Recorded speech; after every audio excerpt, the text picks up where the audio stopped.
At this time, it is my pleasure to introduce the 12th head coach of our New Mexico State Aggies, Jake Angier. I'm now joined by the new head baseball coach of the NMSU Aggies program. Coach, firstly, congratulations. What an incredible achievement for you. What does it mean after 15 years of being a pitching coach to finally be a head coach of a D1 program? I'm just grateful. I mean, you spend so many years as an assistant and you're working towards a goal like this. I had to explain it to our players at Oregon, like, you know, as a player, you're trying to play professional baseball, and that's kind of a goal, and you might have to leave school early for that. And so for me, it was a similar, explanation. Just, this has always been a goal of mine to be a head coach, and to get this opportunity, I'm just extremely grateful for the people that are providing it for me and everyone that's helped me along the way to get here. Why was now the right time, and why was NMSU the right program?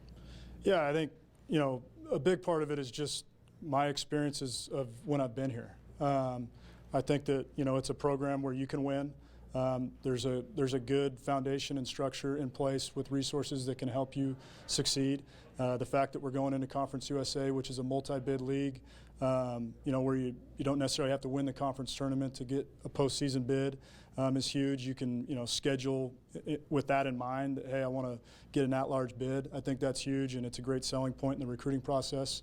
And that, kind of gets me into the next point is, from a recruiting standpoint, you want to be able to play against the best, and you want to be able to play in full stadiums. And so to be in a conference where you're going to give kids that experience, for me, makes this a great opportunity as a head coach to come in here and be a part of building that at a program that hasn't had as much recent success, but now going into a conference that's loaded with talent, and it's our job to find some players and get them in here and develop them.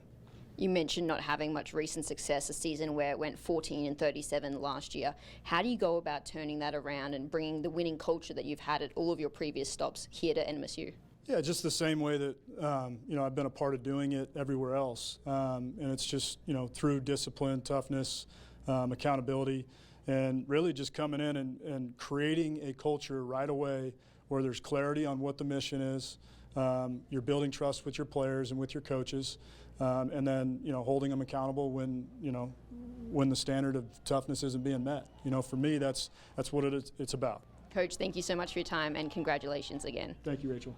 And we actually just did receive a copy of Coach Angier's contract here. His first year, he'll be receiving $165,000 base salary. That contract is going to last for 5 years and increase by $10K every year. Now, $165 base salary is $10K more than what Mike Kirby, the previous NMSU coach, was earning in his last year in the program. He, of course, was fired after an 0-7 start to the season. That right there is your look at sports. We'll be breaking down a lot more of this contract, as well as Coach Angier's hiring here at NMSU, coming up tonight on ABC 7 at 10.